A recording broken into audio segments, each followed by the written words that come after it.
friends, Krista here. Thanks for stopping by another Vlogmas video from me, Books and Jams. I don't know what is up with my introductions lately. It just seems weird to keep saying the same thing when you're watching me every single day this month. But maybe you're just stopping in because this is my November wrap up. I had a really good reading month in the month of November. I read 10 books, 3.5 of which I already talked to you about in my mid-month wrap up. I'll link that down below. But I have 6 more to talk to you about. And almost all of my books this month, except 3. So 7 of the 10 books this month were all 4-star reads, which is really good. They didn't quite have that little something extra to make them a 5-star, mostly. I did have 2 5 stars as well. But they were all just really good reads. I really enjoyed my reading this month. Very quickly, in my mid-month wrap-up, I did talk about finishing The Count of Monte Cristo, which I'm super proud of myself for reading. This was one of my 5 classics I wanted to read in 2020, so I'm really glad that I did finish this one. It's fantastic. You can check out more of my thoughts in that mid-month wrap-up, but this is one of my 5-star reads for the month. Also, in that mid-month wrap-up, I talked about reading The One by John Mars, which is now overdue at the library, so I need to get this back to the library today. Really good, 4 stars. Also getting 4 stars was a nonfiction, The Glass Castle by Jeanette Walls. Finally got this off my TBR shelves. This was my Goodreads read-along pick for the month. I did talk about this as well in my mid-month wrap-up. This ultimately got 4 stars for me as well. Very good read. And then I did mostly talk about The 21 Irrefutable Laws of Leadership by John Maxwell in that mid-month wrap-up as well, even though I still had a little bit to finish. But I did finish this. Most of my thoughts are in that other video, but this is just a leadership book that talks about 21 different characteristics of good leaders. And I had to read this for my job at church, and I'm really glad that I read it. It was, yeah, as I said before, slightly dated with some of the anecdotes and illustrations, but also just had a lot of really good truths and nuggets to pull out as far as leadership goes. Then I'll talk about my only 3-star read of the month, and I was a little disappointed by this because I had very high hopes based on everybody else's thoughts about this book, and it's another nonfiction, I Am by Maggie O'Farrell, 17 Brushes with Death. And I think part of the reason I didn't love it as much maybe as everyone else is because I definitely did not read this very quickly, even though it's a short little book. I probably should have just sat down and knocked it out in a day or two, but because it's 17 almost little short stories, I really broke it up over quite a long time. It took me a long time to finish, and I think that probably hindered my real enjoyment of this. I've discovered I'm not a big, huge fan of short story collections. This wasn't exactly a memoir. It was in part a memoir because it's her memories of these 17 situations where she almost died or could have died or there was potential for that to happen. It was interesting. And the writing is fabulous, but because it wasn't linear, they kind of jump around in her life a little bit. I didn't connect with Maggie O'Farrell at all, and I didn't feel like I had it didn't have a good flow in my mind for me. But I know a lot of other people really love it. It was great. It was good. It wasn't great. It was good. So I did give it 3 stars. I'm glad that I read it. I probably will not be keeping this, even though it does have a really gorgeous cover. I don't think I'm going to keep this on my shelves, so it's going in my unhaul bag. Little bummed. These 3 are the only ones that I did read for nonfiction November, which is pretty good considering that I don't read much nonfiction really ever. I very, very rarely read nonfiction. Having 3 in 1 month, I feel is meeting the goal of nonfiction in November, which is just to pick up more nonfiction than you normally would. So, score. I'm counting that as a win. I have also been kind of on a library kick the last 2 months of the year. Can't wait to talk about this year as a whole and how much I actually really did read from my own shelves. But this last couple weeks, months, I guess, towards the end of October, all of November, and into December already, I've been bringing home loads of books from the library. And so 4 of the next 5 books that I'm going to talk about all come from the library, and they were all 4-star reads. So let me just talk about those. I did finish The Toll by Neal Shusterman. This is the 3rd in the Arc of the Scythe trilogy. I'm so glad to knock off another series for the year. I can't talk about the plot or the storyline too much because it's the 3rd book in the trilogy, but I felt like it was a very fun ending to the series. It took us in a direction that I did not see coming. Because it had been so long since I read the first 2 books, it did take me a little bit to get into it, but I had a lot to read, so even though it took me a little bit at the beginning to really get into the story, I was into it. I finished this maybe in 2 days, 3 days. It was a very quick pace. I wanted to know how it was all going to wrap up. We do still follow the Thunderhead, which is kind of like this cloud being thing almost, which has helped to eliminate death and sickness and crime even. And in Scythe, we learn about this futuristic kind of world where the Thunderhead has eliminated all of these things, and there's this Scythedom, which is created of these men and women whose task it is to help with population control. Because sickness and death have been done away with, you can kind of even go back, and I forget what they call it, but where you like make yourself younger again, reset yourself back to any age that you choose. So there is a potential for population to get totally out of control. So these Scythes, their task is to kill people and control the population. In the first book, we follow different views of Scythes of how that population control should happen. So some do it very compassionately, and others choose not to, do it a little more randomly. And we kind of investigate the morality of that. In the second book, we really take a look a lot more at the Thunderhead and how did he come about and what goes on kind of behind the scenes with the Thunderhead. And then in this one, it kind of all comes to a head. The second book definitely ended on a cliffhanger, crazy note, and then this one starts right off where that second one left off and brings it to a solid conclusion. And I'm really excited that I finished this trilogy, and I really enjoyed it. I gave it 4 stars. I definitely think Scythe was my favorite of this trilogy, the very first one, but I'm glad that I read it, and I do think it's a fantastic series.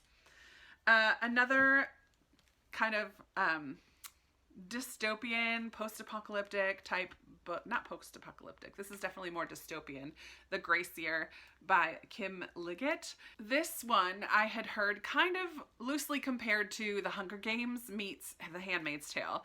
And while I see elements of both, this definitely stands on its own.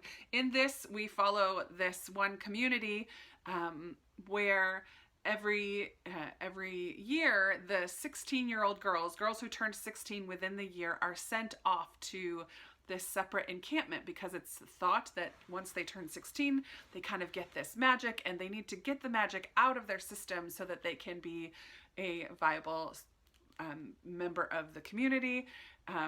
So they send the girls away to live on their own in kind of like a Lord of the Flies situation out in the woods. And it gets pretty brutal and gory and crazy. And we follow this one girl, I forget what her name is, Tierney. We follow mainly this girl named Tierney, who is the third oldest in a family of 4, third child in a family of 4 sisters. And we follow her in her Gracie Er, as she travels out to the woods with the rest of the girls in her age group. It was a fun read. It was definitely dark, definitely gory at times, but we just kind of follow what happens, and she's a very strong woman, this Tierney. I don't know. It was good. It was definitely very good. I definitely enjoyed the reading of this, but I wouldn't necessarily recommend it to everybody. And I feel like I'm not doing a very good job of wrapping it up. But I gave it 4 stars because I really enjoyed it, but I definitely would go into this cautiously. Maybe cautiously. We'll see. All right. This one is post-apocalyptic. I read After the Flood by Cassandra Montag, and both of these I heard from mostly, I see them all over Instagram, first of all, but then after hearing Katie at Currently Reading podcast talk about them, and Meredith as well has read this one, I think.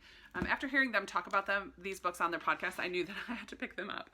After the Flood is a post-apocalyptic where the floods have kind of covered the face of the earth, and we follow this single mom and her young daughter who live on this boat and travel between the villages that still exist up in the mountains.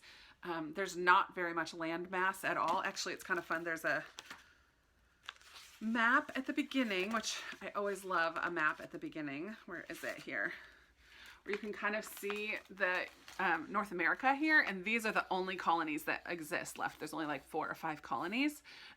So what happens is very early in the story, we learn that this single mom, one of her daughters, has been taken, kidnapped by her daughter. Her older daughter had been kidnapped by her husband. And that happens right at the very beginning. And so this story is her and her younger daughter trying to discover what happened. Where did they go? Where is her daughter? She meets up with another sailing ship and kind of joins along with them, and they travel around and experience lots of crazy stuff and weather and raiders and almost like pirates that kind of rule the sea. It's just very interesting to see how this world it came about when all of these people are, most of these people lived in a regular, like, normal society, like a current day society. And then after the floods, like, they just became, like, electricity was wiped out, internet is wiped out. So it goes back to, like, primitive living, but also primitive mindsets as far as, like, how we treat other people and survival of the fittest. And yeah, just, it's super interesting. We don't really learn how it got from point A to point B. We're just picking up in this time period where, yeah, raiders rule the sea and people are just killed ruthlessly. And yeah, it's pretty crazy. I did really enjoy this one as well, and I gave it 4 stars. The last 4-star read that I had this month was also a library book, and after some of those heavier, darker, grittier books, I needed something much more fun, and so I picked up Well Met by Jen DeLuca. This was a fun rom-com. We follow this woman, Emily, who moves in with her sister after her sister had a car accident and helps to care for her sister, who's a single mom, and her teenage daughter, her niece. She ends up signing up to work at this Renaissance fair that her niece really wants to participate in, but needs an adult to do it with her because she's underage. So she signs up to work at this Renaissance fair, which is kind of a fundraiser for the school, but it's a very in-depth and well done fundraiser. Something that they do every year. Everybody in the town gets involved. And of course, the leader of the Renaissance fair, Simon, is very dark and brooding and kind of anal at the beginning, so she thinks, and she gets to know him better. And of course, there's a sweet little romance that happens, all centered around the Renaissance fair. So think pirates and jousting and wenches and barmaids and turkey legs and all of the things that go along with a Ren fair. It was very fun, very sweet, and typically I give contemporary romances only 3 stars. This one got 4 for me because it was just something creative and different, and I really enjoyed it. Very cool. And then finally, I have a 5-star read for the month, and that was The Vanderbeek Erza of 141st Street. This is a middle grade book by Karina Yan Glaser. And this was so lovely. I really enjoyed this book. I forget how much I like middle grade. I don't forget. I know that I love middle grade, but it had been a while since I'd picked up a middle grade. So this just definitely hit the spot for me in the month of November. In this one, it's just before Christmas time. We follow the Vanderbeek family who live at 141st Street in Harlem, in New York City, and they have a very close community, even within their building and their neighbors and in their little neighborhood of Harlem.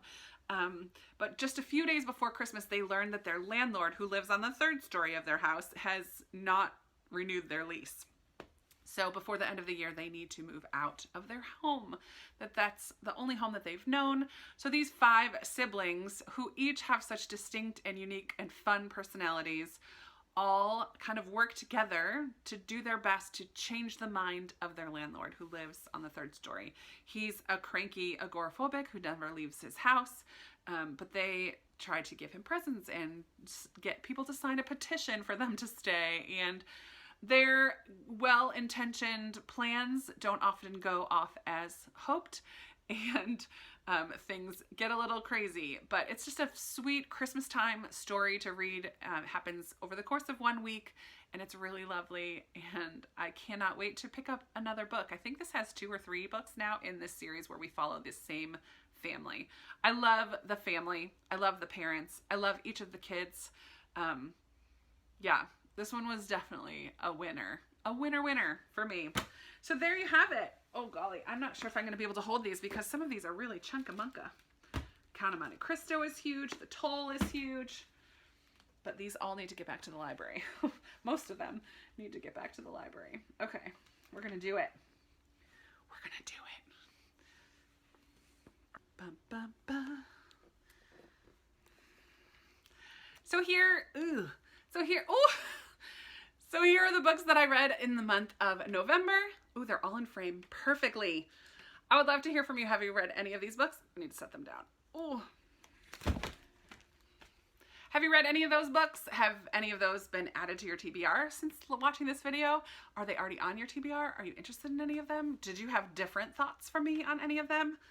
Let's chat in the comments below. You guys know I love talking to you down there about these books, about the books that you read in November. What was your favorite read of the month? About anything else. And I will be talking to you in another video tomorrow. Bye.